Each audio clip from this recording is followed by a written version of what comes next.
Alright, this is take 2 on what I'm trying to say. I just made a video and I realized it meant to be a rant video, but then it went off into something else that I just felt needed its own video. So I'll see what I can do with that old video, maybe just salvage it, maybe find a way to clip it or something. But I just read this morning. I was like, okay, this makes sense. But GameSpot says none of the inherent appeal of Zelda is present in Hyrule Warriors. Kind of figured.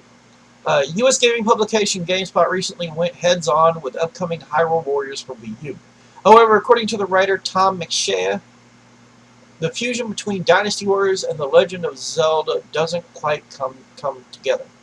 McShea concludes by saying that those who are eager for a new Zelda and think Hyrule Warriors will fill that role will ultimately come away disappointed.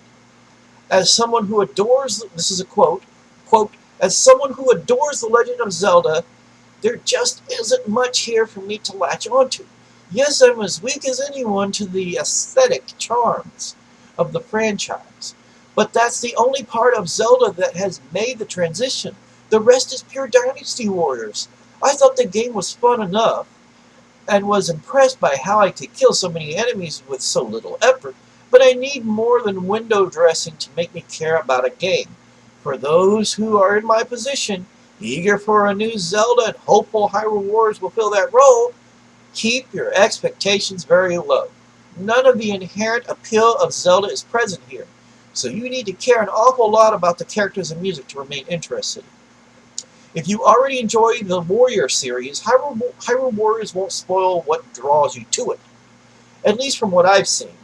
It sadly doesn't reach an interesting balance that could have expanded the audience to include those who love The Legend of Zelda too. Okay. This is something a lot of us knew was going to happen. It's a Dynasty Warrior game.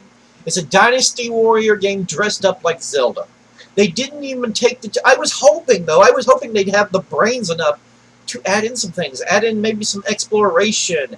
Add in some elements that just things that make it really worth playing as a Zelda fan. But it's more or less to the Dynasty Warrior fans. If you're a fan of the Dynasty Warrior series, yeah, you'll love this. But if you're a fan of Zelda, not so much. And I was worried about this, and I guess my worry was right. This is really sad, actually. This is very sad, and I'm very disappointed. I'm very disappointed, but not surprised, really. Nintendo, you gotta really stick your hands into something more. It's got to have that quality. I was hoping you guys would keep an eye on this. You kept such a close eye when Donkey Kong games were being made, and Metroid. You kept such a close, keen eye on it. You kept so involved with those games. But then a game like Hyrule Warriors comes out, and you just really drop the ball, Nintendo. You need to keep on top of this stuff. You need to make sure... You mentioned before leasing out your characters to other companies for games and stuff. And you mentioned how it just had to have this I can't remember, it's this thing about it, this quality, this standards for Nintendo. But yet a game like this releases and you drop the ball. Nintendo, this isn't good. This is going to make your company look bad. Let's not forget those oh God, what was those games called? The Wand of Gamelon and whatever else, whatever Link, whatever. Remember on the CDI? Yeah, the CDI. Let's not forget that, Nintendo. You need to keep a firm grip on your franchises and your leasing.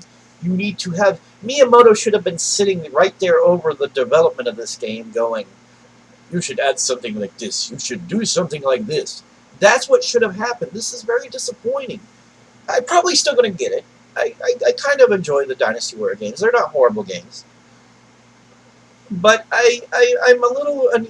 I don't know. I am disappointed, but I'm still going to get the game. I just... yeah, I mean... Like I said, it's like he said, yeah, if you're expecting more than that as a Zelda fan, keep your expectations low. I guess if he's played it and it is like that, at the same time, I'd like to see people try it. I suggest GameFly. That's right, GameFly. Rent any game you want, play it for as long as you like, send it back when you're ready. That's right, GameFly. It's a good thing Nintendo doesn't have DRM in place, because then you couldn't go through GameFly to try these games. I really think they should start having a means to play a game before actually owning it completely. I really do. I think they should have some means of downloading a game, having something that's in it that lets you play through, like a demo of it, and then goes, okay, well, are you ready for the full version? I think Sony was trying this with a few games on the PS3. But yeah, but yes, GameFly! I'm not being paid to do that. I have relatives who use GameFly. I've been to their house, and they're really satisfied with it. I don't use GameFly since I like to own my stuff, but I'll just wait on some reviews. I'm not going to IGN for reviews. I don't trust IGN reviews sometimes. Sometimes I do, sometimes I don't. Sometimes they seem really off, especially when you read them. I mean, the Sonic Lost World review was crap. The game is actually really good. I don't understand the problem. It's different, but it's good. And I think that's the issue, is that it's different. Anyhow. Alright, that's the end of this video. This has been the Goof. Just try it. I say just try it. If you have GameFly, try it out. That's the best thing I can give you. Yeah! Okay, I'm done. Bye.